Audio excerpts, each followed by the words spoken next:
answer to your questions, we provided you with section 13.1 of the Court of Appeal Act of Bahamas, which I think I recalled correctly, says, provided that the court may, notwithstanding it is of the opinion that the point raised in the appeal might be decided in favour of the appellant, dismiss the appeal if the court considers that no miscarriage of justice has actually occurred. And that is section 13? That's 13.1, the proviso. 13.1 proviso to the Bahamas Court of Appeal Act. And the wording again?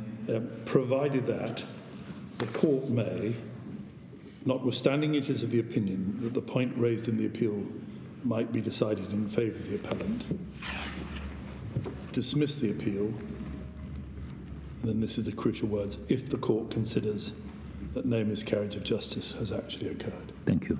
And, my lords, that's identical to section 14.1 of the Jamaican Judicature Act, and indeed most throughout the Caribbean. And I think it's modelled on the 1907 Criminal Appeal Act in England and Wales. And there is authority of this board in the case of Berry and the Queen as to what it means. Berry and the Queen is 1992, appeal cases 364, and we've sent that to the court. Thank you. And they say in that the test is whether it would inevitably have reached the same conclusion. But they cite Wilmington, where they didn't apply the proviso, and says it cites, in cases of murder, great care must be taken to see that there's been no miscarriage of justice. And the test, a strict one, has been described in Wilmington as whether, I quote, if the jury had been properly directed, they would have inevitably come to the same conclusion.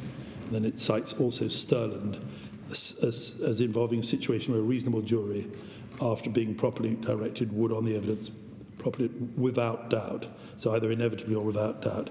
And then in Berry, they say we can't say that it would they would inevitably have convicted. And that's been applied by your Lordship's board on countless occasions. Yes. In the test of inevitability. Thank you. In the case of Ferguson, tab 6, page 1449, you see the facts: shooting 3 times at a close range with a revolver in the chest, and they apply the proviso there was a misdirection by, and the proviso is applied at pages EB 1451 to 2. Thank you. My Lord, the shotgun is a pump-action shotgun, and that's described in EB 657 at pages 17 to 25. But we don't get any more illumination. I think my learned friend will deal with that, about that. Thank you. And then previous convictions, we are checking. My instructions are that there's nothing comparable. But the actual details, I mean, nothing of this level of gravity, but there may be some lesser offences, once as a juvenile and once as an adult. Those are my instructions at present, but we are checking. Thank you very much. Ms. Poole. I propose next then to deal with the evidence from which the jury found an intention to kill. There were 3 sources of that evidence. Corporal Black's evidence, obviously, Corporal Hannah, who was Sergeant Hannah, I think it is, who was sat beside Corporal Black in the patrol car, and Corporal Wilson, who's the firearms examiner that gave evidence about the shotgun and the cartridges, amongst other things. Obviously, the primary source, though, is Corporal Black's evidence, and if I may ask the board then to turn to page 100 in the record, and it's essentially 12 lines of transcript, starting at line 4 on page 100. She says, this male then exited through that small portion, referring to the bank door. As he stood erected, I then noticed that he had what appeared to be a black and silver shotgun in his hand. This man then looked in the direction of the patrol car that I was driving. He pointed the shotgun in my direction and fired. Immediately, I felt pain at the left side of my head, and also blood poured from the left side. And then further down the page, picking it up at line 21. I then looked back at the male with the shotgun and noticed that he had pointed his gun again in the direction of the patrol car that I was driving. By this time, I had already manoeuvred around the vehicle that was in front of mine, and I heard a second shot. And then over the page, on page 101, evidence at line 8, I had surgery to the left side of my head, 3 pellets removed, the other 8 pellets remain stuck in my head. 5 points arising from that evidence. The first is that Corporal Back states that the man first looked in the direction of the patrol car and then pointed the shotgun in her direction and fired. Submit that that is simply another way of saying that the shooter aimed the shotgun at Corporal Black before firing. I say that because the action of first looking and then pointing the gun clearly indicates that the shotgun was directed or aimed at Corporal Black, as opposed to, for example, being pointed at the patrol car, the tyres perhaps of the patrol car, if it's being suggested that, as my learned friend did, that simply wanting to disable a chase. Further, that the first shot was aimed at Corporal Black as opposed to being fired indiscriminately or at the patrol car is, in my submission, underscored by the evidence that Corporal Black gives that the appellant pointed the gun the second time in the direction of the patrol car. In other words, she differentiates between herself and the patrol car and states the second shot aimed at the car as opposed to her, the first shot directed at her. And finally, for what it's worth, the board may wish to note that the shotgun being pointed at Corporal Black is how the parties have interpreted their evidence in the Statement of Facts and Issues. You see that in paragraph 3.4, which is page 1279, quoting, pointed the shotgun at her and fired. The second point arising from her evidence, Corporal Black's evidence, is the point we make in our printed case at paragraph 49b, page 1319. And it relates to her position, her seated position in a patrol car. Pointing the shotgun at her would have meant aiming, in my submission, at the upper part of her body, that being the only part of her body visible through the patrol car window. Had the weapon been pointed elsewhere, for example, at the car door, Corporal Black would have said so, as she did in respect of the second shot that she says was directed at the patrol car. It's for that reason, in my submission, that the judge can certainly be excused for referring to the shot being aimed at Corporal Black's head. He perhaps could have said the upper part of her body visible through the car window, but in the context of firing a shotgun, I submit that that is a distinction without any material difference. A shot to the upper body, consisting obviously mainly of the chest, and a shot to the head, in the absence of any evidence to the contrary, equally likely to result in death. The third point is a point that my Lady Rose made about the second shot. We do say that the second shot was relevant to the question of intention, because one reasonable interpretation of this is that, having seen that the first shot didn't result in the patrol car and Corporal Black stopping, in other words, didn't achieve its purpose, a second shot is fired. Wasn't the patrol car stationary anyway? The patrol car, when the first shot was fired, was stationary, and between the first and the second shot, Corporal Black's evidence is that she had in fact managed to manoeuvre the car around the car in front when she heard the second shot. Now, I entirely agree with my learned friend that that's not determinative, and of course we don't say it's determinative, but it is evidence from which the jury could find an intent to kill. Fourth point is the evidence given by Corporal Wilson, who was the firearms examiner. And Millennium Friend has given you one of the references to where the gun in question is described in his evidence. Reference I have is 656, 27 to 28, but there are various other references throughout the transcript. It's a Mossberg 12-gauge pump-action shotgun. Now, in the UK, my understanding is 12-gauge equates to 12 bore, so it's what in the UK we would refer to as a 12-bore shotgun, which is the measurement used to express the inner diameter of the barrel. His evidence was that the shotgun was capable of intending injury or causing death. That's at 660, line 3.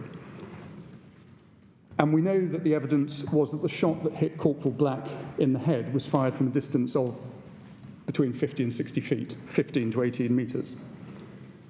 Now, the point I've made already in my opening remarks is, in my submission, a distance of 15 to 18 metres is short range for a shotgun. In any event, the Crown's case was put on the basis that in firing a shotgun at someone from that distance, you are trying to kill that person. It was, of course, open to the defence to challenge, if I can call it, the probability of consequence by cross-examining Corporal Wilson, for example, as to the likely outcome of firing this particular weapon at that range. The defence didn't challenge his evidence. The defence of the appellant was alibi, perhaps explaining why no challenge of that nature was made, but that's the appellant's choice. There was, in fact, no evidence in my submission, and I'll develop this when we look at one of the alleged misdirections. There was no evidence to counter the Crown's case as to probability of consequence, or, put another way, that when you fire a shotgun from this distance, you are trying to kill the person that that shotgun is directed at. Where does Corporal Wilson say the probability of consequence is? Which page do I look to? His evidence that it's capable of inflicting injury or causing death is 660, line 3, my lord.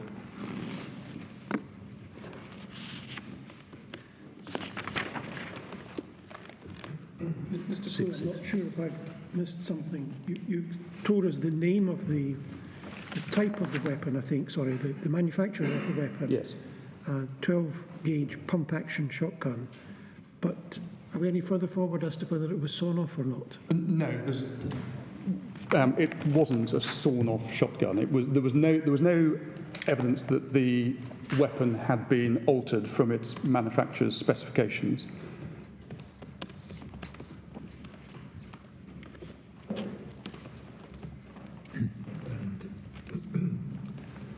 Well, obviously a firearm is capable of inflicting injury or causing death. Does he say anything about the distance? My lord, no, it's not. And this is the point. Because of the nature of the Crown's case, the Crown didn't take that evidence any further, didn't examine in chief any further. In my submission, this would be a classic example that if probability of consequence in a case like this is going to be challenged, and I accept it is difficult when a defendant is running a case of alibi, I'm perhaps not suggesting that it's done in cross-examination, but in closing, it could have been put. And this applies, and it's a point that was made. I forget, sorry, which member of the board, but this appellant, not represented, although, as the Court of Appeal note, adequately equips himself at trial and successfully has his confession ruled inadmissible, and cross-examines, as the Court of Appeal note, the Crown witnesses effectively. But Mr. Williams, whose case also turned on the same issue, intent to kill, even as a secondary party, counsel acting on his behalf could have sought to challenge the Crown's case on this part, but chose not to. And we'll look at Pinto in a minute, but this is... What was Mr. Williams' defence? I believe, and I will check this, but I believe it was alibi as well.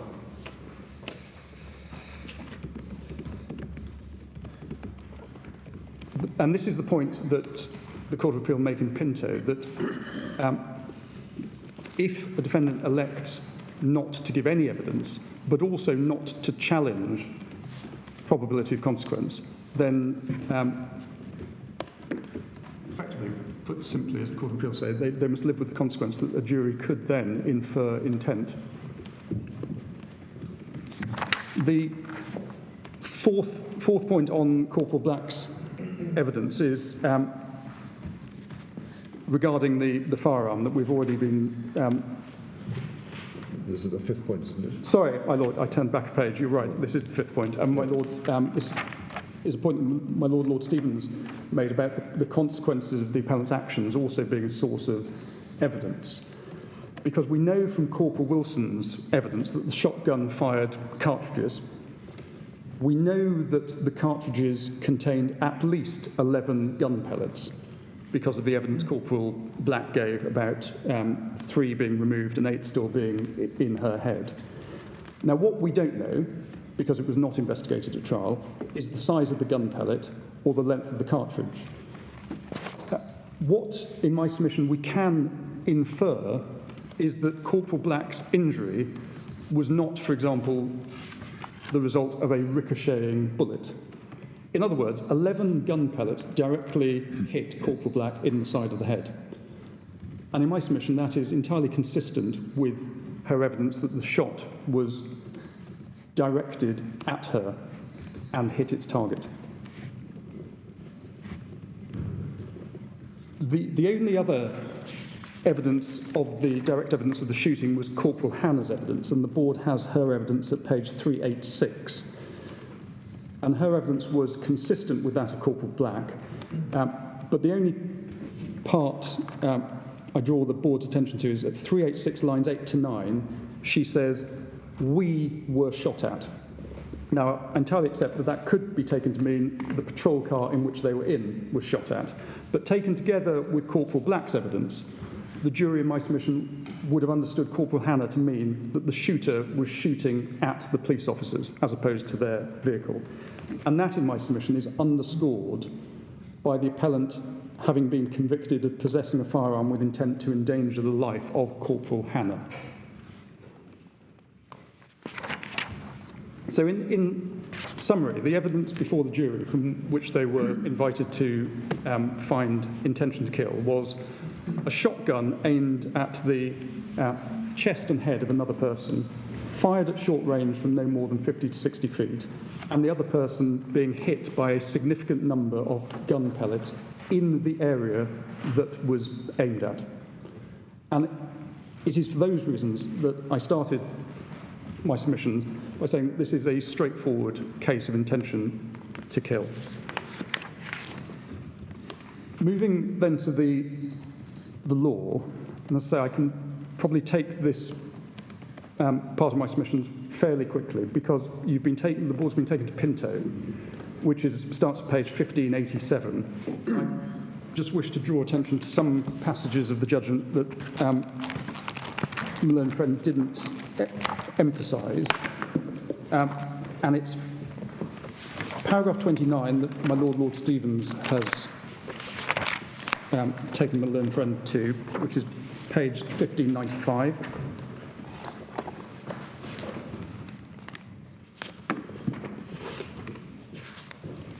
Where they say a person who takes aim at short range, shoots a person in the head, unless there is evidence pointing to the contrary, will by his action be taken as wanting to kill and intending to kill the other person, because it would appear it must have been the purpose or consequence he sought to achieve.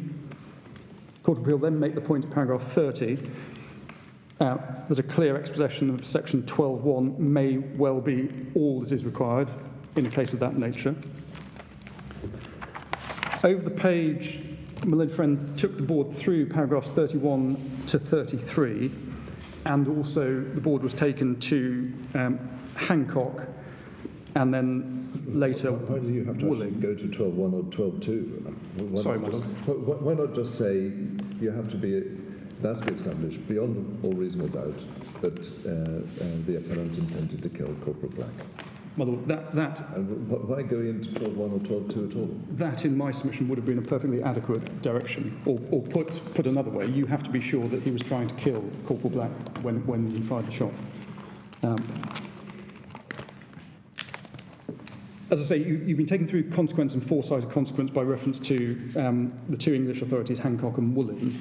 But if I may, it's what the Court of Appeal say at paragraphs 39, 40 and 41, which is specific to 12.3, that I want to draw the Board's attention to,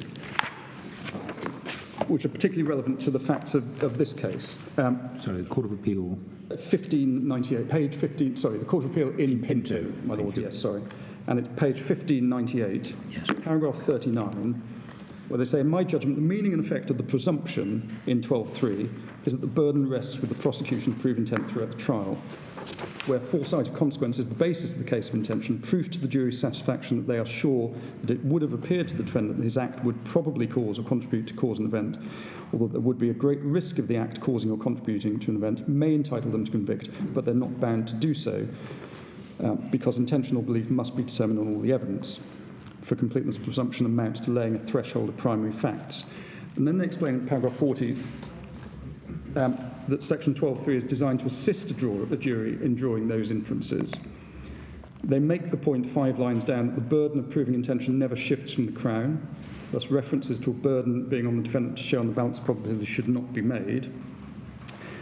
And then they explain what their understanding of the word show in section 12.3 is, namely, thus the word show does not mean that an accused has to give or call evidence, although he may well be best advised to do so.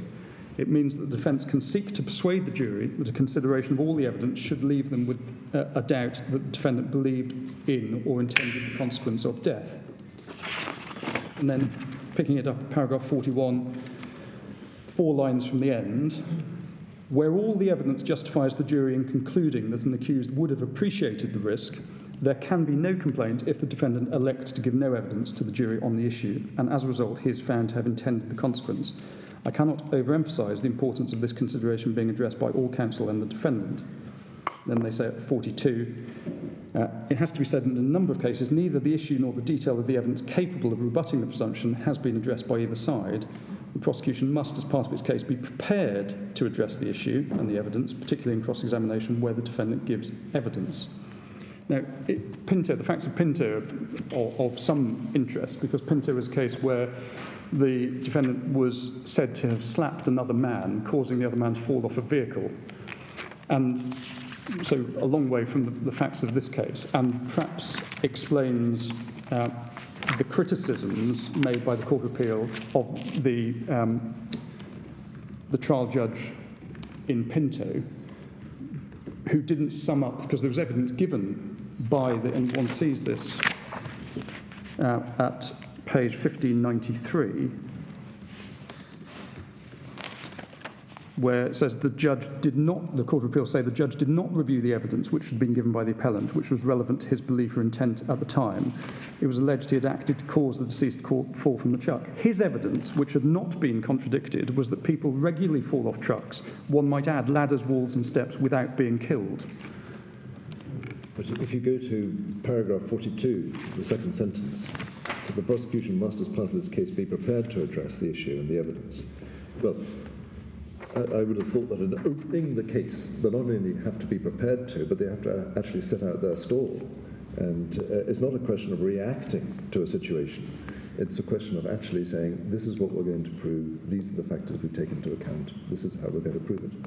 And so insofar as it uses the word prepared, in the sense of you only have to be responsive, I have difficulty with that. My Lord, if the prosecution case is going to be put as a probability of consequence case, then yes, in opening the case, the prosecution will have to explain what the jury are going to be invited to find. Now, we haven't got the opening transcribed in this case, so we don't know what the prosecution said. But when it then comes to the jury looking at the evidence to intent, if there is no evidence led by the defendant or no challenge to that prosecution case, then the prosecution have nothing in my submission to address. provided the jury understand how the prosecution case is being put. And that's, in my submission, what the Court of Appeal is saying in that third line of paragraph 42. Here, for example, and I'll come on to this when looking at the directions, we say, I think my learned friend cites three potential evidential factors that the judge ought to have directed on. We say none of those arose in the evidence, and I'll make good that when I look at that particular misdirection.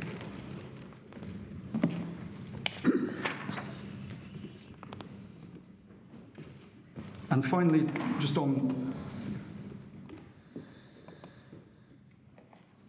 Pinto, it's perhaps worth looking at paragraph 54, which is page 1604. Under the heading, the section 12.2, 12.3 test, the Court of Appeal say, as to what the judge had to have in mind in considering the no case submission under these two subsections was, what degree of probability was there that death would ensue from a single hit with the hand, then to consider whether it would have appeared to the defendant to be a risk, and next whether there was evidence to show that he did not believe it to be a risk. And there may be cases where the degree of probability of death ensuing from an act will be so high that a jury will be able to be sure that the accused believed in the probability of death ensuing. This was not such a case. Now, on the facts, that's unsurprising in my submission conclusion for the Court of Appeal to reach. But the board will have my submission, which I say the present case is such a case. Moving then to the alleged misdirections, and as I say, dealing with them in the order in which they're set out in my learned friend's notes. So there's 6 alleged misdirections. The first, and the complaint is made in paragraph 3.7 of the appellant's case, and the first page of my learned friend's note, which I think is page 2 of the supplemental bundle. It is said that the jury were not directed at any time during the summing up that the critical issue on intent was what was in the shooter's mind at the time of the offence. Now, I say that complaint is unfounded, and there are 3 instances of the jury being told precisely that, namely to consider the subjective intention of the shooter. The first we see at page 1114, lines 17 to 18, although you need to read what comes before that to understand what the judge is referring to when he says, what is the intent of that person? Because the appellant seeks to persuade the board that that is, effectively, he says, no more than a rhetorical question about the intent of a hypothetical person pointing a shotgun at someone. If the board reads the entirety of this particular section, so going back a few lines, it is quite clear that the jury are being invited to consider what was in the mind of the person that shot Corporal Black. It's not a hypothetical person with a shotgun. It says, because you remember the evidence of Officer Black, the person who she says fired the shotgun at her. What is the intent, of that person firing the shotgun? The second direction to consider the subjective intention of the shooter, it comes at page 1118, line 9, where again the judge asks the question, what is the intention of the shooter? The shooter there, again, being a reference to the defendants in this case. The judge having just explained, I mean the defendants either had, and then talks about purpose, ought to have realised, and great risk of death. So the reference there, what is the intention of the shooter, would have been understood by the jury to mean the shooter in this case, on the evidence they are considering. And then the third example is, or direction, is page 1119, lines 16 to 20, where the judge says, "You will decide this case based on what you consider the intent of the individual was when he raised, pointed, and fired a shotgun from not too distant, too great a distance of Officer Hannah, if you accept her evidence that the weapon was pointed at her." Now, it is right to say that this is a direction. The judge has now moved to the second charge, or the third charge, in fact, of possession of a firearm with intent to endanger life. And the charge there was endangering life of Sergeant Hannah. So we're not talking about Corporal Black anymore. We're talking about the police officer in the passenger seat of the patrol car. But that is a clear direction of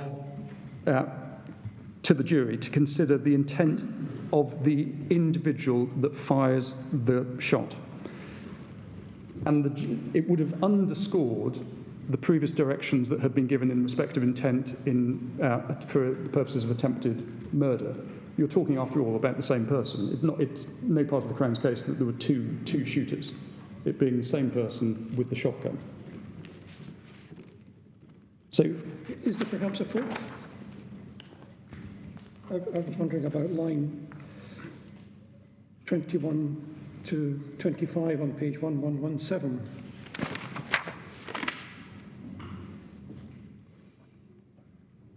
This means, Mr. Foreman and members of the jury, that you must be sure that the intention to kill was present and maintained at the time of the shooting, and that intention was frustrated only by circumstances independent of the shooter changing his mind.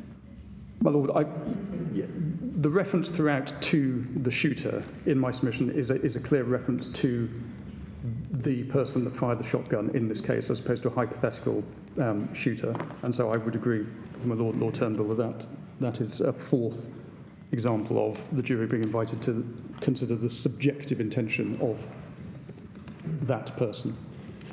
And for those reasons, we say that there's nothing in this first point. The second alleged misdirection is said to arise from what is said by the judge at page 1114, lines 20 to 28,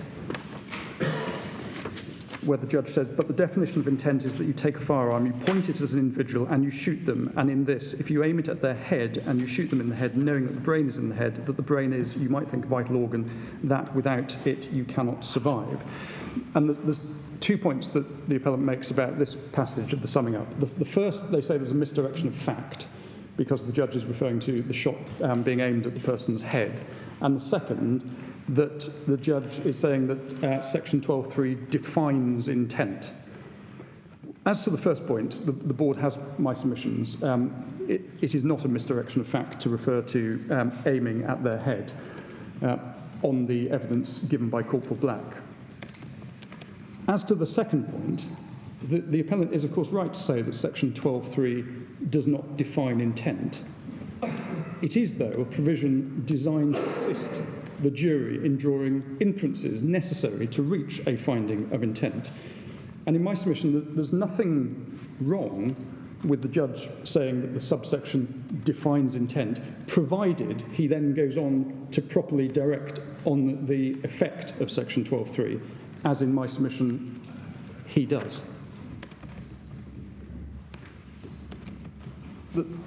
The third alleged misdirection, it said that the judge... Forgive me, where is the explanation of 12.3 to which on which you rely? Sorry, my Lord. You say that it's all right if he then goes on to explain 12.3. Is there any particular passage that you rely on? You're saying the overall effect? No, it is effectively all of the directions that are given from 1113, where he reads the words of section 12.3, all the way through to the passage that we'll come to in a moment, where he talks about ought to have realised. To that, 1118, yes. Taken cumulatively, the jury would have understood what their tasks were arising from section 12.3. Thank you. The third misdirection, it said that the judge effectively left the jury with the wrong impression that the only inference that could be drawn is that the shooter must have intended to kill. And there are two aspects to this complaint.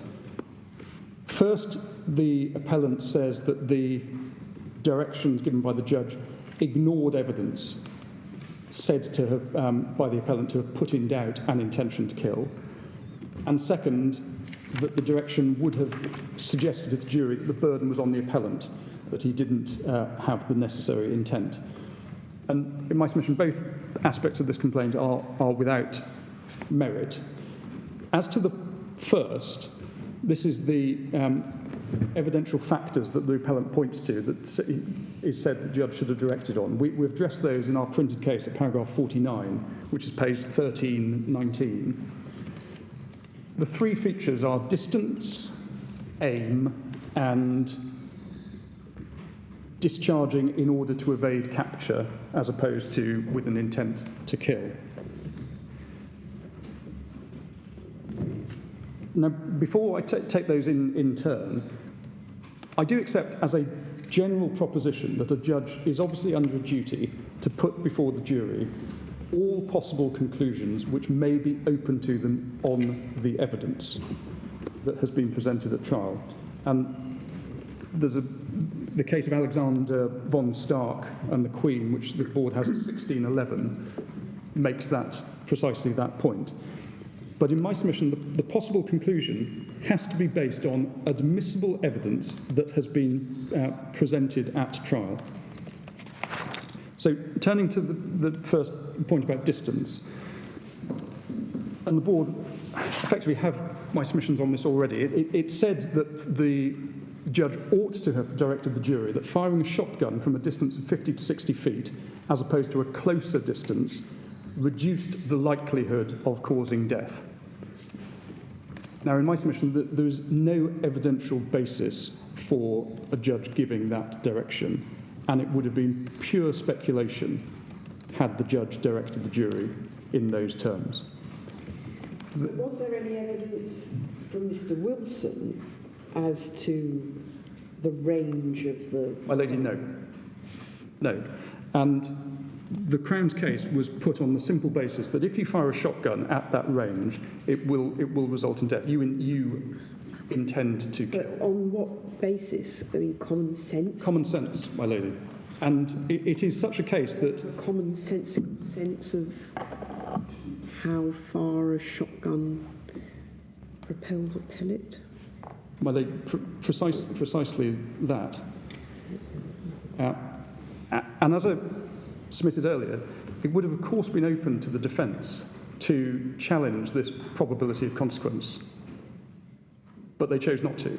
And probably because they're both running the defences of alibi, the appellant and Mr. Williams, but it would have been open to cross-examine Mr. Wilson. How does a reasonable man know the probability of the consequence? They would have to apply common sense and what they know in everyday life. And that is, I mean, the judge summed up to the jury on the basis that, I mean, he uses the expression necessary consequences. The Crown's case was, it is blindingly obvious that if you shoot someone with a shotgun at this range, you intend to kill because there is a virtual certainty or a very high degree of probability that will result in death. That was the Crown's case, and that was the case that the jury, on the basis that the jury inferred intent. It is not, in my submission, a case where the Crown needed to reduce experts. When you say that was the Crown's case, was that the point made in submissions or in addressing the jury? There hasn't been any evidence about that. No, that is inferred from the way that the case was put, but we haven't got the transcript of the opening. We haven't got the transcript of closing, as is often the way.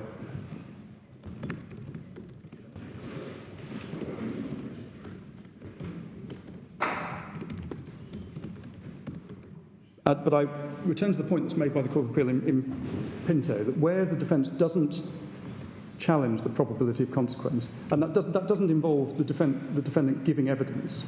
That could either obviously be through cross-examination or even simply in a closing speech. How about section 12.3 then, which says if an act is performed, paraphrasing, of a kind or in a manner, does the prosecution bear the burden of proof to establish the kind and the manner? The prosecution will bear the burden of proof to prove intent to kill. Does the prosecution bear the burden of proof in relation to the manner of the shooting? If the case is put on the basis of probability of consequence, then my lord, yes. And does the manner of the shooting involve it being at such a short range that lethal consequences are probable or highly probable? Well, I mean that is clearly the way that the case was left to the jury. You say it's just obvious that if you put one can imagine cases where the prosecution, if this is going to be how they run the case and invite a finding of intent to kill, may need to adduce expert evidence. Yeah. This is not that case in my submission. And knowing that this was the way in which the case was being advanced, it is incumbent, and this doesn't put any evidential burden on the defendant. But going back to what's said in Pinto, if you don't give any evidence, which you may be best advised to do, or you don't challenge presumption, consequence, probability of consequence, then you shouldn't be surprised if a jury make a finding that you intend the consequences of an act, particularly an act of this kind, which is firing a shotgun at short range. So you leave it to the common sense to establish a probability of a consequence rather than recording any evidence as to it. Well, yes, the evidence was that this was a firearm that could cause serious harm or death. Well, that doesn't take you terribly far. Well, it may be that the prosecution would have been better advised to have explored with Corporal Wilson the range of the shotgun, but in my submission, in a case of this nature, that was not necessary, and we go back to the wording of the section 12.3 and what gives rise to the presumption is that one has to look at all of the evidence in the case, and in this case there was no evidence to rebut the Crown's case on probability of consequence. How did he point it in her direction? I mean, in the sense of, did he raise it to his shoulder and we don't know. Down the barrel? Corporal Black's evidence that he was standing erect prior to firing. Yeah. That doesn't answer the question, I accept, whether it was fired from the hip or fired taking aim with it in your shoulder. Yeah. But again, these, without undermining the defensive alibi, one might think that these are points to be explored in cross-examination of Corporal Black. But one might also think... These are all points, these aren't points as to the subjective intention of this particular shooter. They are points as to what a reasonable person would think are the likely consequences of shooting that gun at that distance. Absolutely, my lady. And I mean, one speculates, but it may be that the defence stayed well away from asking the question because the answer, they wouldn't have liked the answer that came back. In other words, that this was a shot fired at close range. But again, we don't know because it's not explored in evidence, it's not cross-examined on. The second point Lenfred makes after distance is aim. The board already has my submissions on that. The evidence was in my submission that the shooter aimed at Corporal Black as opposed to the vehicle, and the shot was directed at the upper part of her body. The third point is the appellant says it would be reasonable for the jury to infer on the evidence that the shot was fired simply to evade capture, and the judge should have given the direction along those lines. Well, in my submission, such direction was not required because the jury would plainly have considered whether the shooter intended a lesser degree of harm or was merely reckless when considering the question that was put to them, namely, did the shooter have the requisite intent to kill? And the evidence was not that a shot was fired, as I've already said, indiscriminately or at the patrol car. The evidence was that a shot was directed at Corporal Black. And the jury's verdict indicates that they were sure that in shooting at Corporal Black, the appellant intended to kill her and was not simply firing to scare police officers or disable the police vehicle or evade capture. As to the reverse burden point, I think the learned friend has referred to the case of Culmer and the presumption of innocence and the savings provision, and I don't need, in those circumstances, really to say anything about it, other than perhaps to add that we obviously accept, as is set out in the Court of Appeal's judgment in Pinto, there is no evidential burden on a defendant in a case of this nature, and one was not imposed on the appellant in this case. And just for the board's note, on burden of proof, I think a point we make in our printed case, the summing up is bookended by the judge reminding the jury that the burden of proof rests on the prosecution throughout and never shifts. And those directions are 1101, lines 14 to 18, and then quite a long, detailed direction, repeating it at the end of the summing up at 1175, lines 12 to 30. The fourth alleged misdirection is said to arise from what is said at page 1116, lines 7 to 16, where the judge says, if a person discharged a shotgun at a person's head, that person's intention was to cause the death of that person.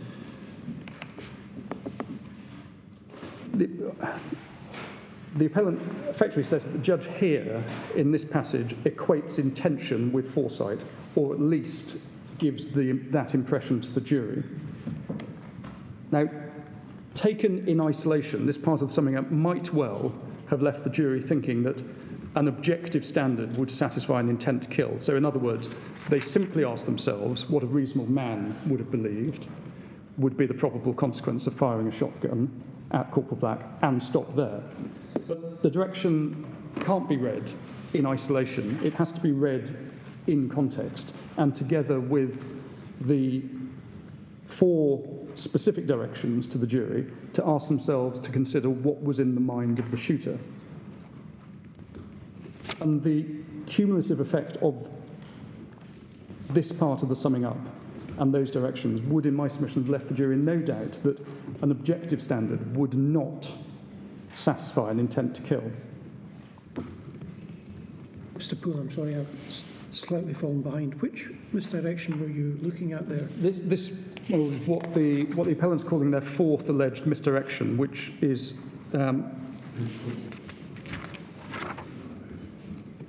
yes, but in the summing up, my understanding is it's page 1116, lines yes. 7 to 16.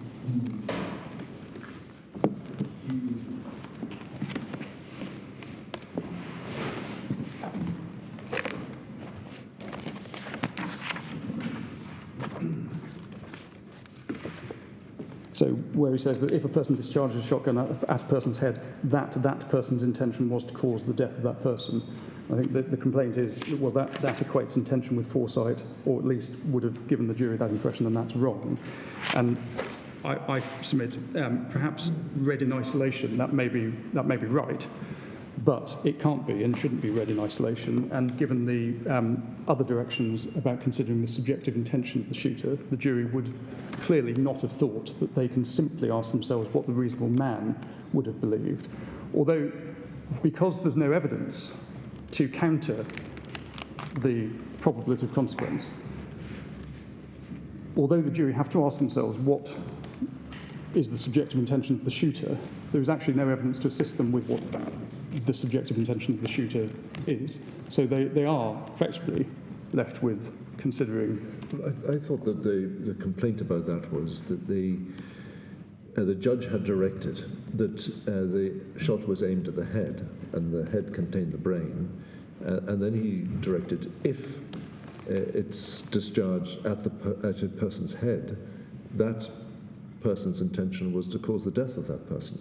So it was a cumulative thing, and he was in effect directing them to find intention. Well, yes, the misdirection of fact is repeated here as it was in an earlier complaint, that the judge shouldn't have been referring to the head because that's wrong. And I say, you've heard what I say about that, I say that's not a misdirection of fact. And then the second complaint that arises from if a person is that effectively equates foresight with intention, and that's wrong. And I say, reading in isolation, perhaps that may be right, but you can't do that. The fifth alleged misdirection is. You say it's pure speculation for a jury to speculate that firing a shotgun at 20 yards, 60 feet, isn't likely to cause death. But why isn't the reverse true? It's pure speculation to consider that it does. Firing a shotgun at somebody is going to cause them injury or death. Why isn't it pure speculation that at 20 yards it's going to cause death? Well, because there has to be a spectrum, and if we're talking at a longer distance, then it may be. But at what, on any view, I say is a short distance or short range, then I submit that the jury can exercise common sense. If we were talking about 50 metres, it may be, my lord, that you can't make that finding. So your case is that it was clear all along that the Crown's case was it's common sense that if you fire this shotgun at 60 feet, you're going to kill someone. That could have been challenged in cross-examining Mr. Wilson or in submissions to the jury without jeopardising the alibi defence. The criticism that's made by Mr. Fitzgerald is not, we made this point and the judge didn't include it in his summing up. It's, he should have included it in his summing up even though it wasn't made at the trial. Is that a summary of where we get to?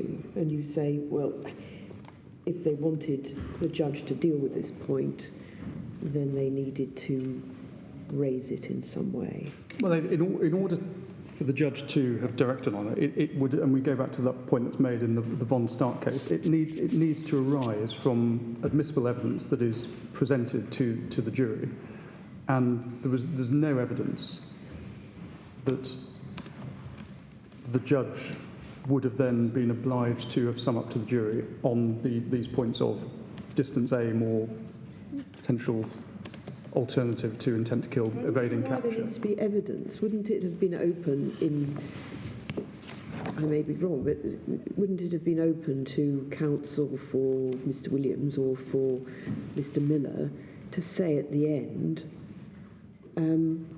there's no evidence put forward by the Crown that shooting this gun at this range is likely to cause death.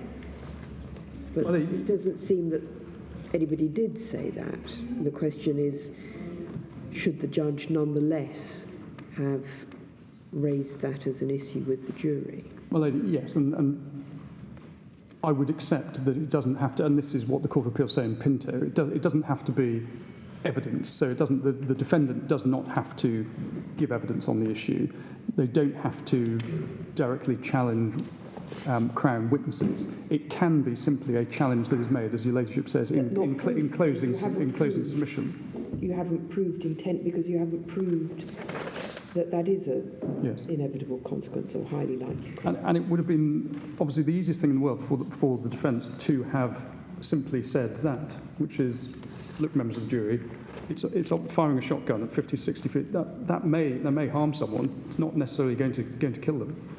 Now, the fact that submission's not made may, in fact, underscore the point I do make, which is it is obvious that there is a virtually certain or very high probability of causing death if you shoot a shotgun at a distance of 50 to 60 metres, and that shotgun is aimed at another person, and in this case aimed at the upper part of that person's body.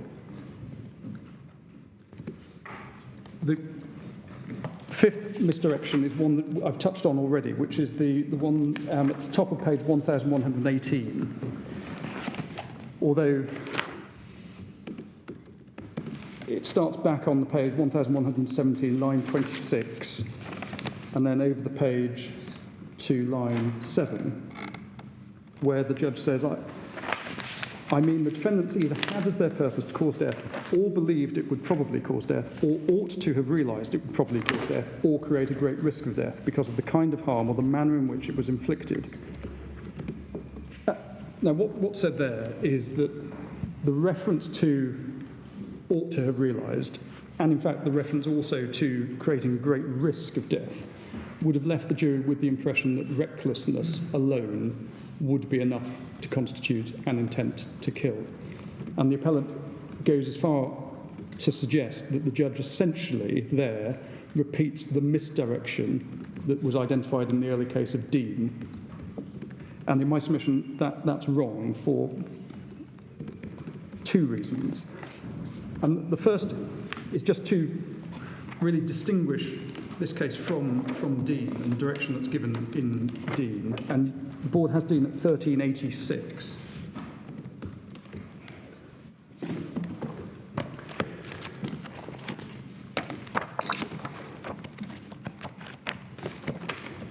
Yes, I noticed it's been slightly confusing me, actually, that in Mr. Fitzgerald's note, paragraph 15, he's actually inaccurately cited that relevant passage because he's put believed instead of ought to have realised. So having hunted around looking for the crucial words ought to have realised, I couldn't find it. No, I'm very sorry. It's at 3 points. Yes. I realise that we've left out the last bit, or ought to have realised. The last It's not bit. the last bit. It's actually part way through. But anyway, just so that my colleagues. No, it's either had their purpose or believed it would probably cause or ought to have. So the bit that we've left out is the last bit or ought to have realised, but it's in 3.6 in our case. Yeah. So it's the last bit that's left out or ought to have realised. And I agree. Our commentary at 16 is on or ought to have realised. So I'm so sorry. I think it should read, I mean the defendants either had as their purpose to cause death or ought to have realised it would probably cause death. Is that not right? No, my lord. Okay. It's either had as their purpose to cause death or believed it would probably cause death or create a risk or ought to have realised. And the commentary at 16 is on or ought to have realised. And I'm sorry, my lord, we did. Thank you. But at 3.6 we do set out the full thing in the. Yes, thank you very much. Your lordship's quite right. The impugned direction in Dean, it's 1386, and what the judge said, it's the quote at the top of the page. You must find that when Leo Lundy was shot, the first accused, if you find that he shot him, intended to kill him, or was reckless, uncaring whether an injury was likely to have caused death was inflicted on the chest of Leo Lundy. What the Court of Appeal say at the bottom of that page, we're not satisfied the learned trial judge was speaking of recklessness in the context of determining whether the appellant had an intention to kill. Seems to us that in saying in either event, the learned trial judge could at least be understood as suggesting that as an alternative to finding an intention to kill, the jury could, if they concluded that the appellant was merely reckless or uncaring, find that this was sufficient to satisfy the necessary intention of murder. This would be a misdirection. But then they go on, and if you turn over to page 1387, by reference to the proviso, they dismiss the appeal, affirm the convictions, and say, in our view, with the correct direction, jury would inevitably have concluded the shooting was with the intention to kill. So turning back to the judge's directions in our case, the first point I make, a simple one, at no point does the judge in the present case direct the jury that a reckless or uncaring state of mind would be sufficient. So it's not, if I can put it this way, it's not as bad as the direction that is made in D. And in fact, what the judge does direct at top of page 1118, in terms of probably causing death or there being a great risk of death, that's the language of subsection 12.3. And the point I made in my opening remarks is the reference in my submission to ought to realise is a reference to the use of reasonable caution and observation as a measure by which intention could be ascertained, which again is the language of section 12.3. But my second point is provided... I mean, isn't that just incorrect? If you say ought to realise, that is the objective standard, and you have to have, finally, the subjective. Well, my Lord, yes, and that's why my second point is one that I've made in respect of another direction, is that if there was any confusion in the mind of the jury with that direction taken in isolation, it would have been cured by the repeated direction that the jury have to consider the subjective intention of the shooter. It seems to me Dean is dealing with something completely different. It's dealing with a different kind of subjective intention, recklessness as a kind of subjective intention, lesser than intent. But this is dealing with, as my Lord Stevens says, the difference between an objective test and a subjective test. And it's saying that if a reasonable person would intend to kill, then by doing that, then this person did as well. But then you do come up against the fact that for Mr. Miller to have given evidence about his subjective intention in shooting would have been inconsistent with his alibi. Well, yes, and you then come back to the point about simply challenging probability of consequence in closing submissions to the jury rather than giving direct evidence as to subjective intention. But in my submission, provided that the jury understand that they look at the objective reasonable man first, then they need to consider the subjective intention of the shooter, and they need to consider all of the evidence, which is the effect of the judge's directions on intent to kill in my submission. That is not that cannot be said to have misdirected the jury.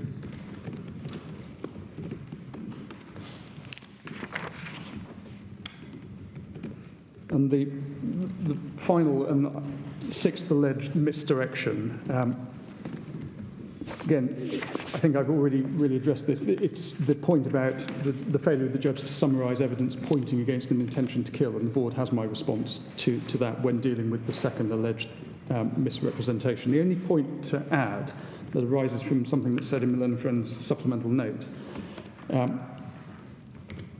is in respect of the confession statement.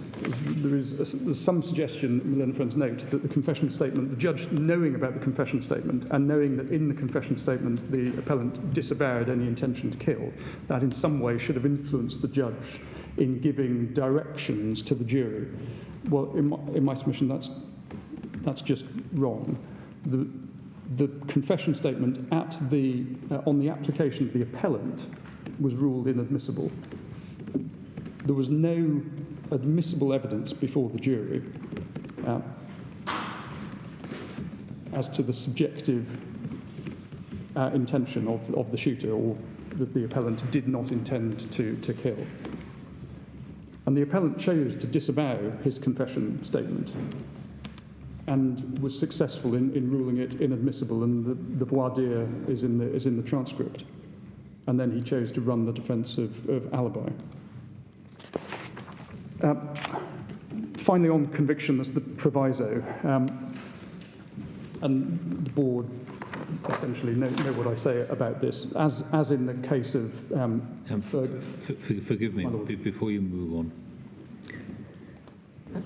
On a number of these supposed misdirections, you say that you have to look at the totality of the direction.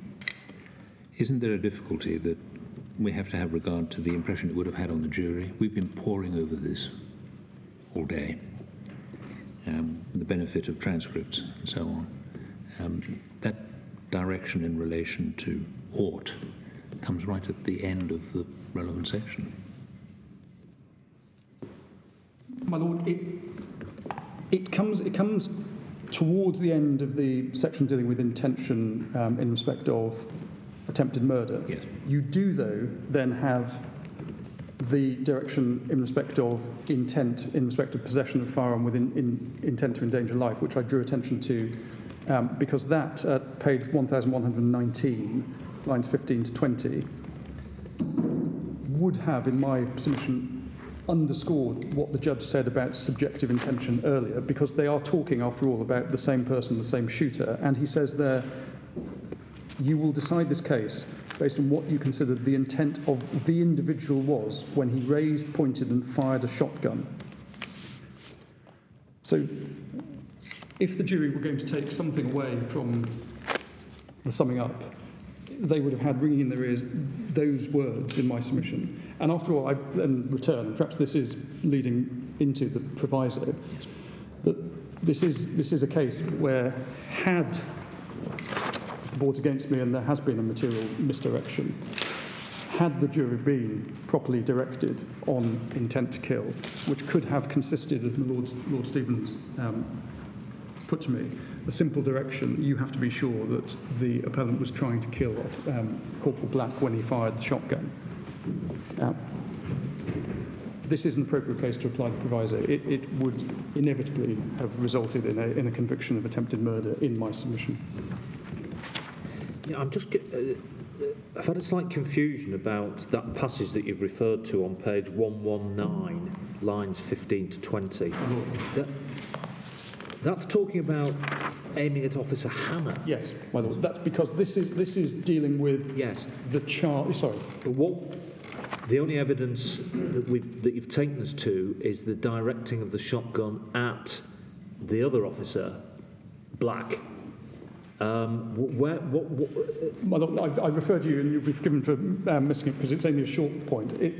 The Officer Hannah gave evidence, and her evidence was that the shooter aimed the shotgun at us. I paraphrase, but and that was the point I made. That was also evidence that the jury could have used to infer intent for the attempted murder charge. Right. But that was the basis of the charge of intent to endanger. What I'm just concerned about is whether that's a conflict in the prosecution evidence, because I mean she's either aiming at, but you're saying it's very important that we take Corporal Black's evidence that it was aimed at her. Yes. But there's also this prosecution evidence that he was aiming at both of them. Is that right? The second shot was fired. The second shot. The second shot was fired. The evidence of Corporal Black is the second shot was fired in the direction of the patrol car. Right, and we're talking about the second shot, are we, on Hannah's evidence? It's not in that direction clear. Her evidence was that she heard. I think it's 3-8 from memory. I think it's 3-8-6.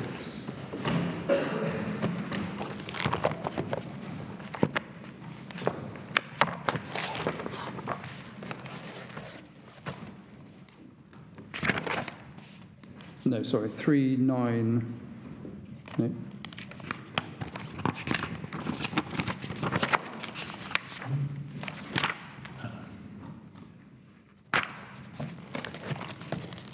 It's count 8 he's talking about here. Yes, it's the count of endangering intent to possession of a firearm with the intent to endanger life, which was charged against all three, well, the appellant plus Mr. Williams and the third man, but it was in respect of Officer Hannah. And does it actually specify it was Officer Hannah? Yes, it does. Yeah. Yes. Okay. But let me just, find the reference to. Yes, 386.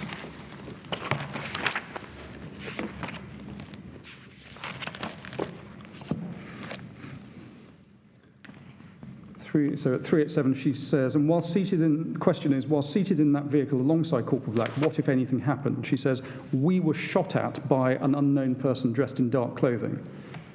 Corporal Black received a gunshot wound to her head, and she's asked about from direction and any description. She then says, after you were shot at initially, what if anything happened next? I went down to get the radio set. I heard another shot go off. Yeah, I suppose my point is, if you're making, you're seeking to bring back in this direction in relation to a different charge, it looks as if the evidence being put forward in relation to that charge is slightly different from the evidence being put forward in relation to the charge of intent to kill, because there we're told that Officer Black, I'm reading now line 23, would have also told you the individual pointing and firing the shotgun in their direction and not specifically at her. No, my lord, but yes, but the point, the reason I draw attention to this direction is, and I entirely accept the evidence may be slightly different in respect of Sergeant Hannah, and that may explain the charge that is made in respect of the shot that she is talking about. But they're, on any view, are talking about the same gunman, the shooter. And what the jury are being told is that when considering intent of that person, you are to look at the intent of that individual when he raised, pointed and fired a shotgun. That is a perfectly good direction in respect of subjective intent, whether it be intent to kill in respect of Officer Black or intent to endanger life in respect of Officer Hannah. Okay, thank you. My Lords, my Lady, just briefly then on sentence, we addressed this at paragraphs 52 to 55 of our printed case, which starts at page 1320. There's 2 points. First, it said Court of Appeal erred and proceeded on the basis that the sentence for attempted murder ought to be the same as the sentence for murder. And then the second point is that 40 years is manifestly excessive. The first complaint is founded in what is said by the Court of Appeal at paragraph 35 of their judgment, which is page 1211, where they say it is trite that the sentence for an attempt is the same as that for the substantive offence. Now, it is extremely unlikely in my submission that an experienced Court of Appeal is saying that murder sentences and attempted murder sentences ought, in every case, to be the same, or in fact that it makes no difference to the question of sentence whether Corporal Black died or not. They are simply making the point that in an appropriate case, the same sentence can be imposed. I say that there's simply nothing in this first point. The second point, manifestly excessive. Attempted murder, unlike murder, always requires an intent to kill. It is always, therefore, a very serious offence, although I accept the range of culpability is obviously nevertheless very wide. The Court of Appeal considered this to be a most grave case, and in my submission they were plainly right to do so, given that this was a shooting of a on-duty police officer with a number of aggravating factors. So you have the fact this was a police officer who at the time posed no threat. It was a shooting in a public space with other people around.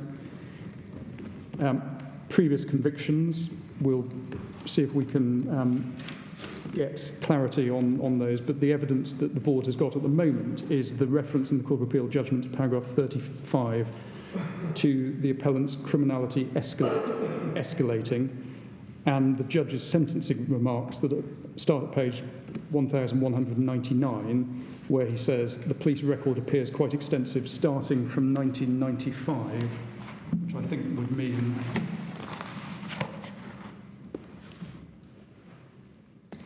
sorry, I'm looking for the appellant's date of birth.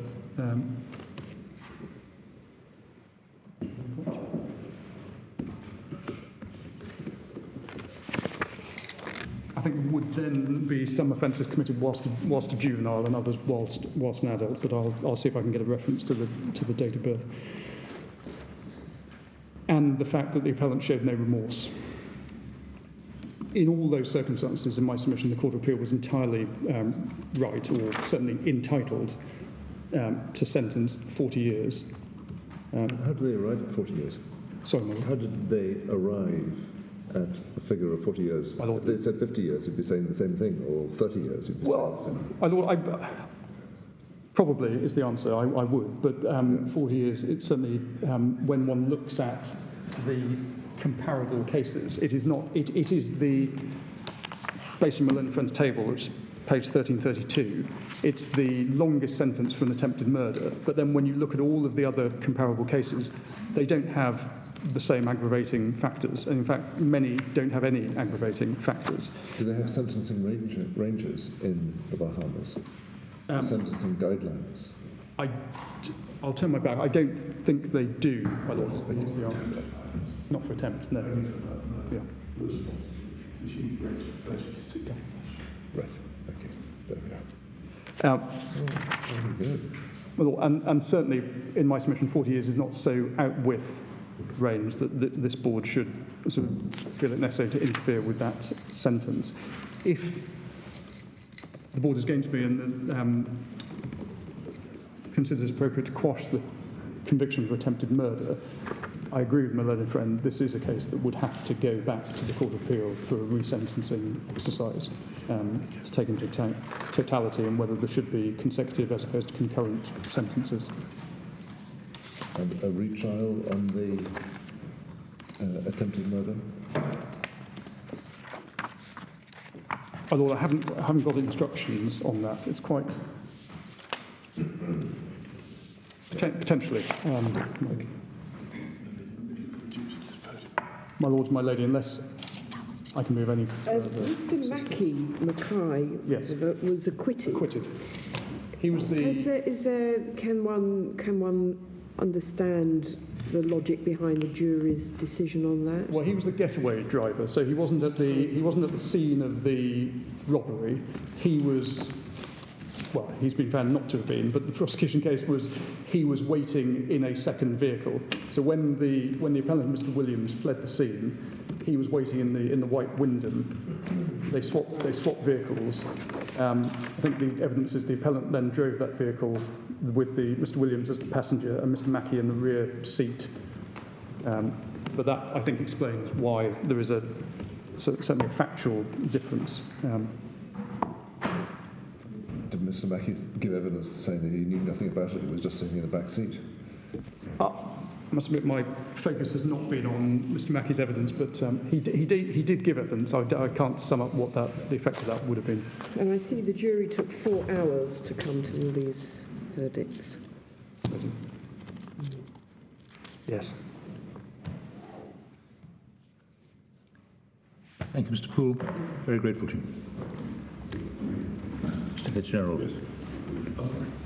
Just one broad remark that where my learned friend says there was a correct direction of intent at the end, of course that's after the jury have been given the direction which we've called misdirection, which is at 3.6.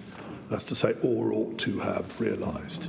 So wherever he says you've got to be satisfied with intent, they're thinking, well, what is intent? It's he ought to have realised.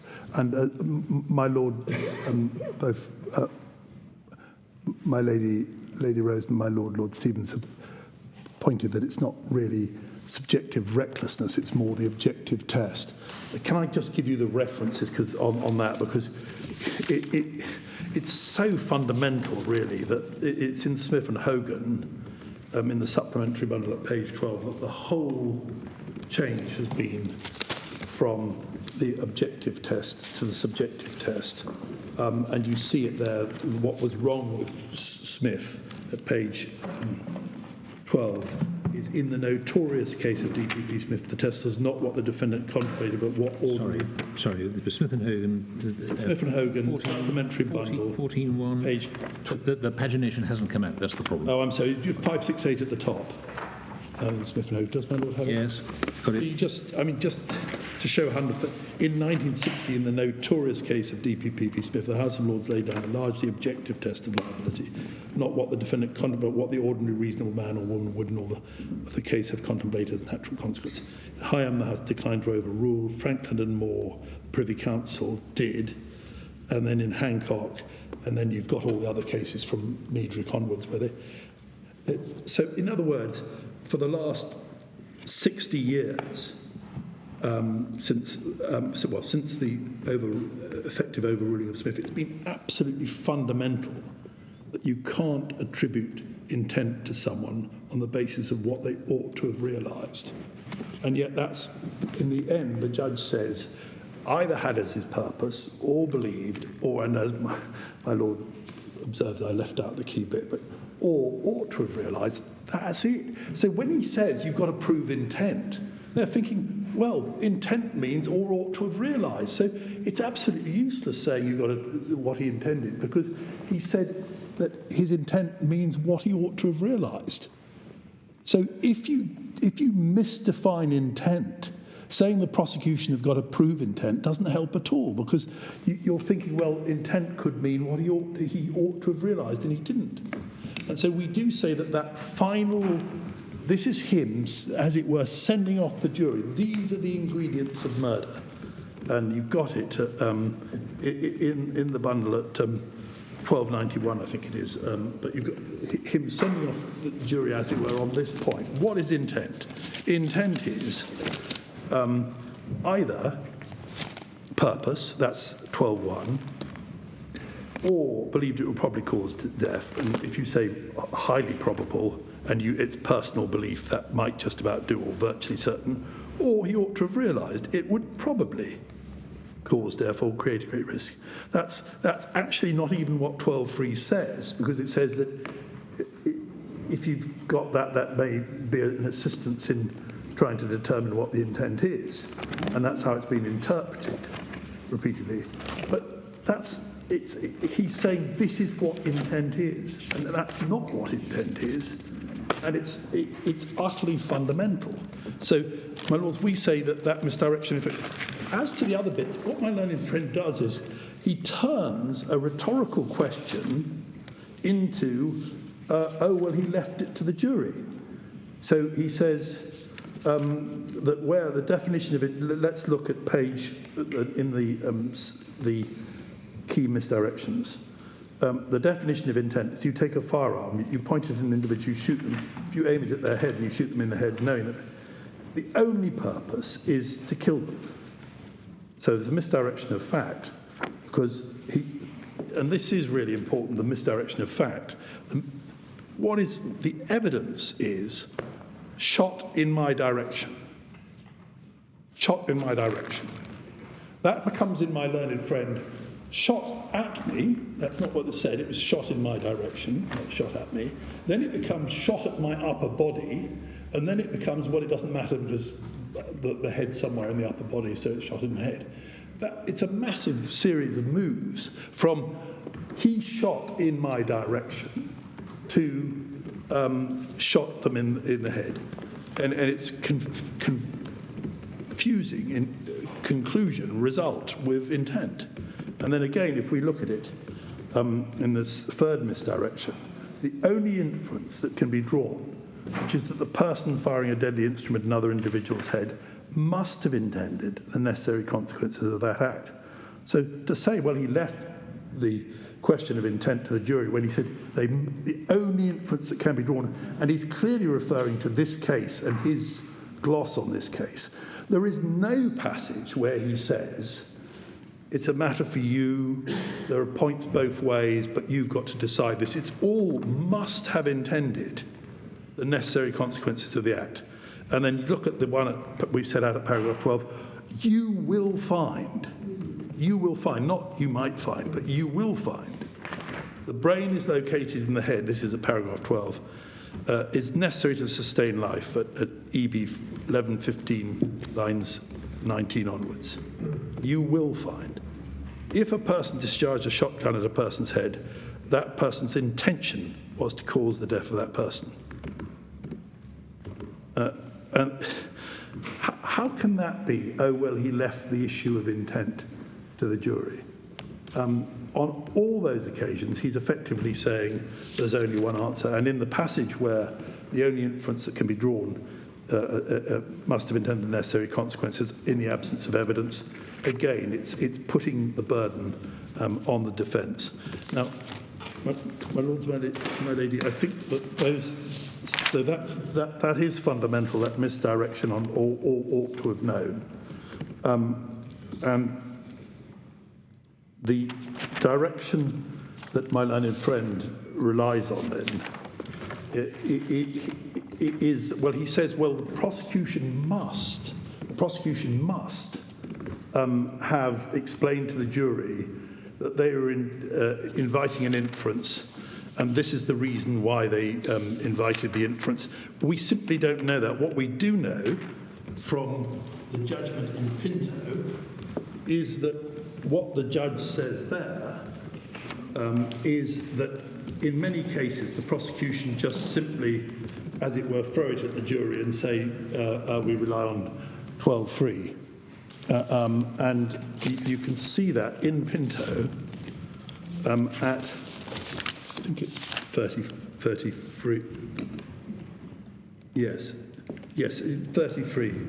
It seems that in some instances, this is at page 1596, of prosecutions for murder are being launched in the belief that any degree of foresight of a probable consequence is sufficient.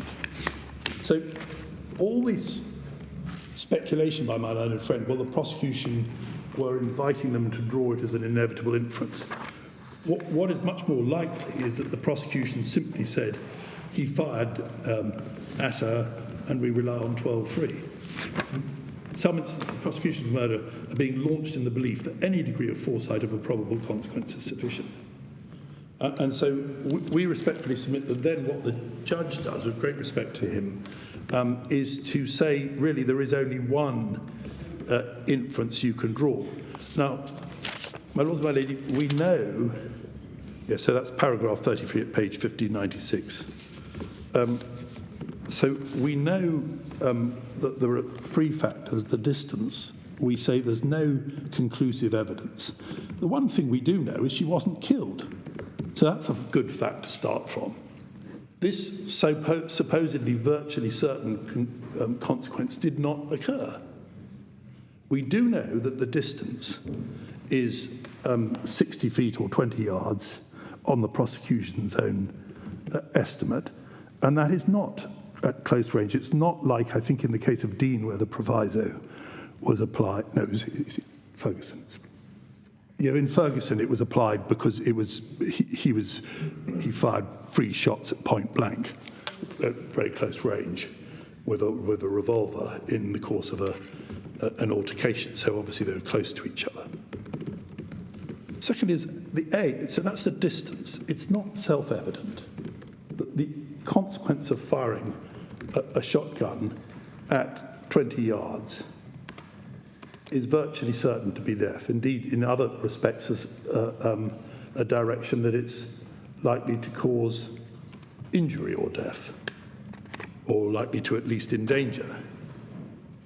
Then there's aim. The aim is not even described by her as he aimed it straight at me, but in my direction.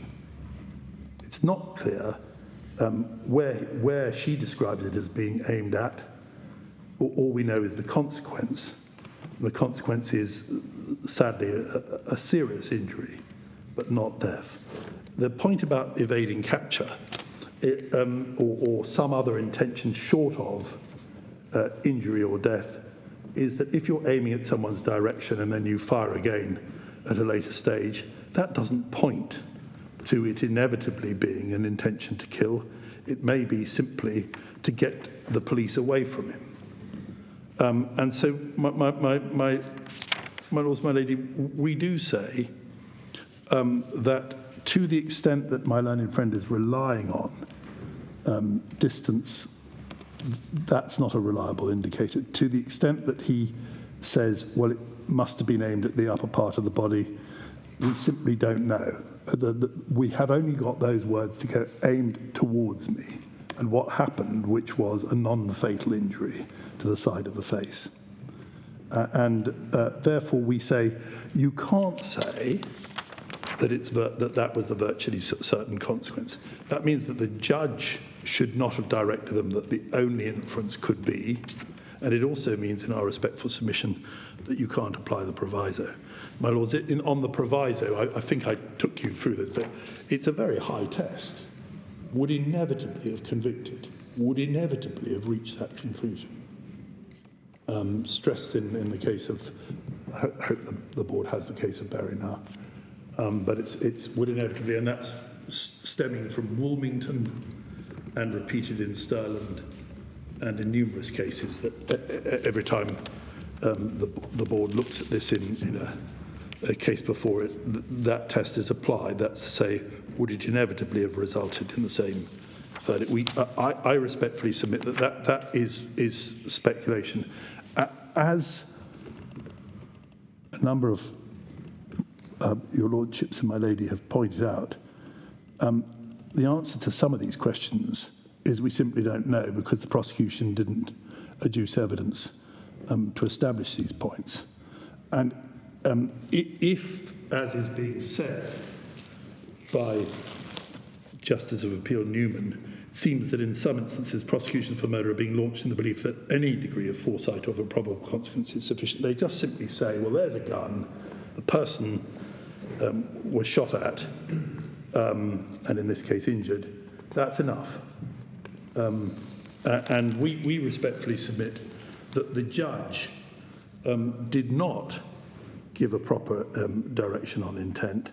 He did not at any stage leave it as a truly open question to the jury, rather than as it were, closed answer, a rhetorical question. Did he actually have an intent to kill, or was it virtually certain that he had an intent to kill? Well, I think that those are submissions, unless I can... Can I just take you back to 12.3? Yes. It's set out at page 1593 in lots of places, but anyway, 1593. If a person doesn't act of such a kind or in such a manner as that, if he used, so that's the person who does the act, okay? That is, in this case, the appellant. Reasonable caution and observation. So that's the objective test, but it's not informed, as far as I can say it, by expert evidence. It's got to be what a reasonable person, just with the general level of knowledge of people in the community, would take out of the situation. It's not a person informed by an expert as to what would occur. It would appear to him. So in the operation of section 12.3, there's not much scope for expert evidence.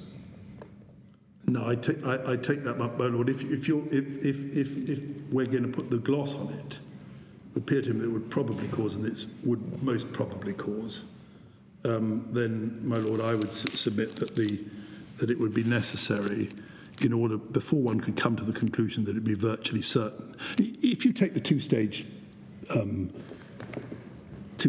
process, would it be virtually certain objectively, and did he appreciate it?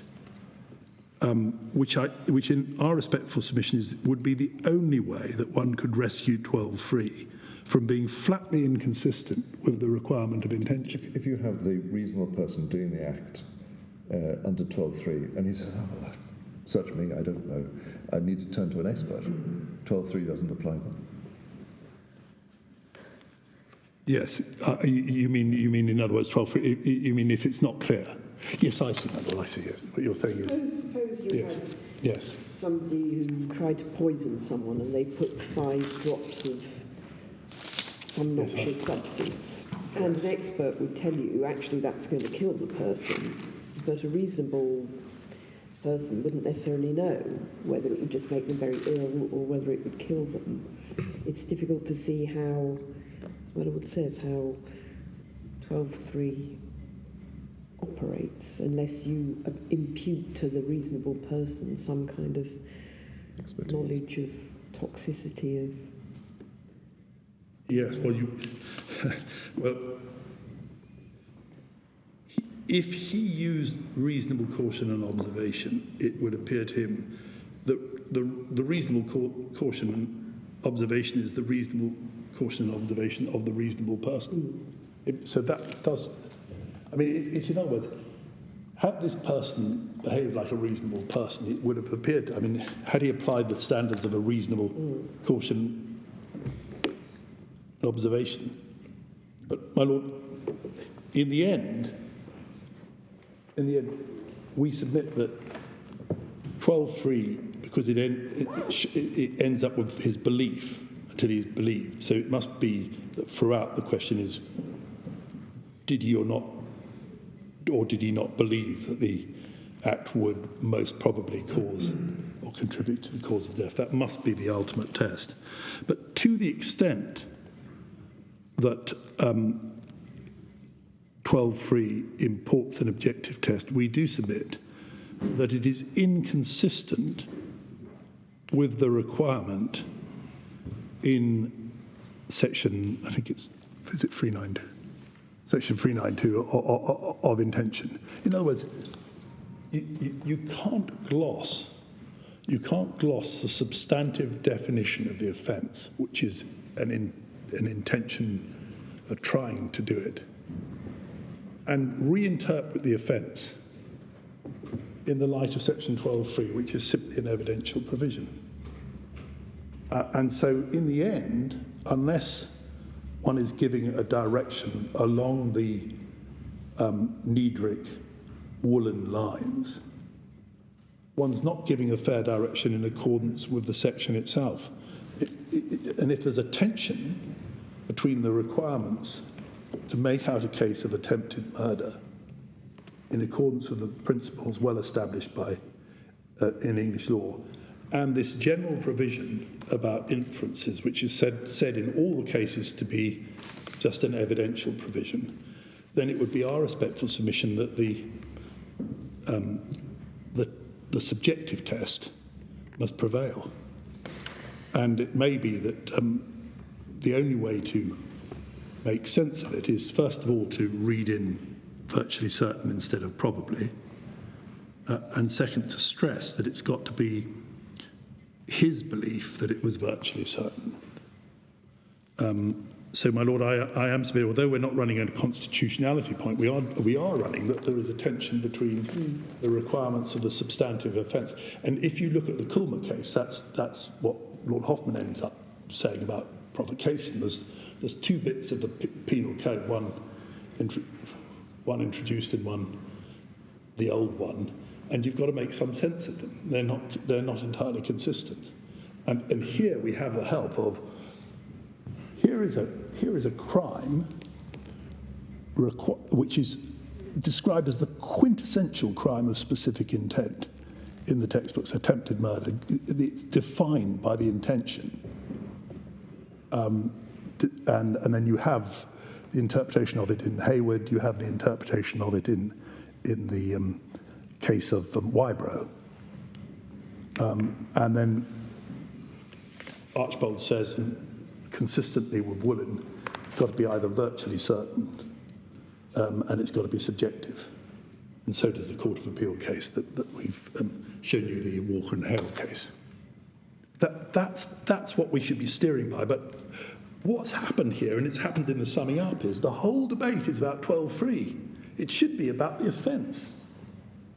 And the summing up is, I mean, on the attempted murder, 7/8 of it is about 12-3. It's completely back to front.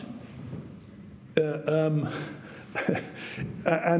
all the cases are desperately trying to make some sense of 12-3 rather than saying, here we have a crime which should be about specific intention to murder and trying to murder.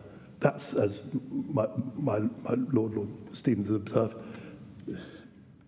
12-3 is of very little assistance, and to the extent that any of its requirements are inconsistent with the the developing jurisprudence of what specific intent is, the developing jurisprudence as to what specific intent is should prevail.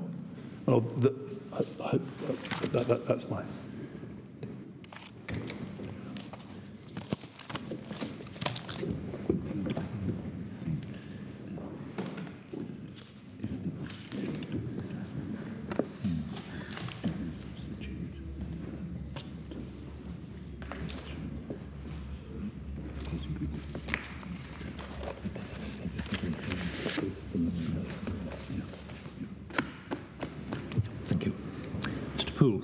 Mr. Fitzgerald, thank you very much. We're grateful.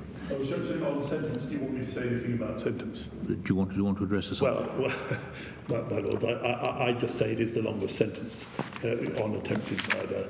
There is evidence of a misdirection, and there are grounds for saying that this is excessive in this case. We haven't got his exact previous convictions, but it would appear from what House are at the moment that they're not particularly spectacular, but we can undertake to provide. Speaking for my own part, if the sentencing range for murder is up to 60 years, yes, and you attempt to murder a police officer whilst in the course of robbing a bank, I mean, whilst it might initially have appeared, well, a sentence certainly that one would not impose in other countries, but the sentencing range is fixed by the local courts. Yes. I mean, that's a 1/3 discount off the top end of the range for murder. And if you had murdered the police officer, well, my lord, I don't take it any further. You've got my submission. I understand your point. yeah. Mr. Fitzgerald, I don't think there are any more questions for you. We're grateful. Mr. Poole, you will take instructions in due course as to whether, if the appeal against conviction is allowed, there's an application for a retrial. In the event that there is not, do you have anything to say about the question whether we can substitute a conviction for another offence?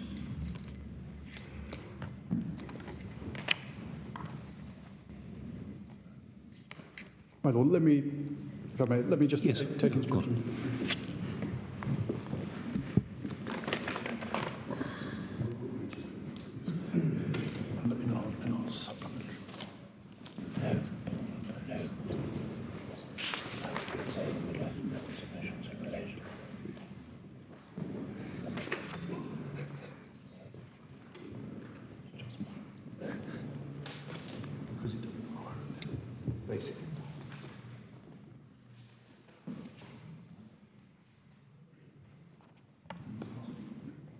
Lord, there would be nothing to stop you doing that.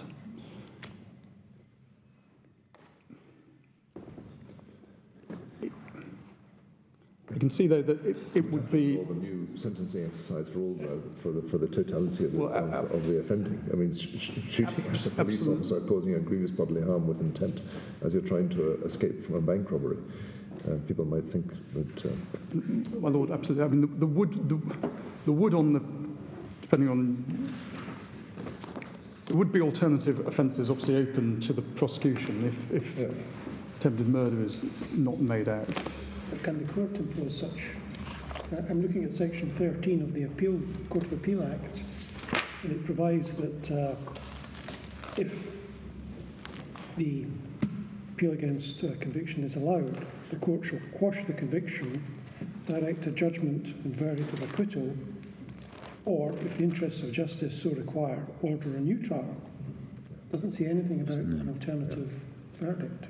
No, my lord, and I suppose in those circumstances it would follow that it would have to be sent back anyway for a resentencing exercise, irrespective of any decision on the attempted murder and whether there's a retrial.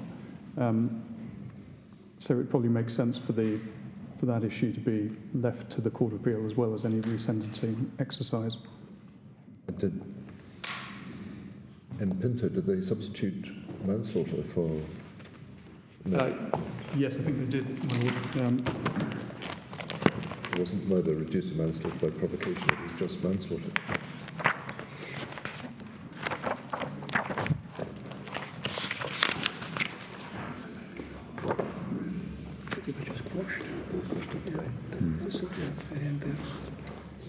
So page 1604, a retrial of manslaughter cannot.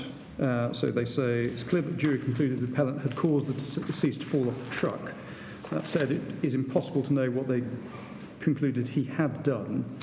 A retrial of manslaughter cannot be contemplated. He's been in custody for nearly 3 years, so no, I'm wrong, my lord. So they didn't. But the counts of intent, possession of a firearm with intent to endanger life, of which Mr. Miller was convicted, and I think which was the 8th count, and then he was also convicted on the charge of possession of a firearm with intent to prevent lawful arrest, which was the 11th count. What did those relate to? What was those? So the first related to the other officer.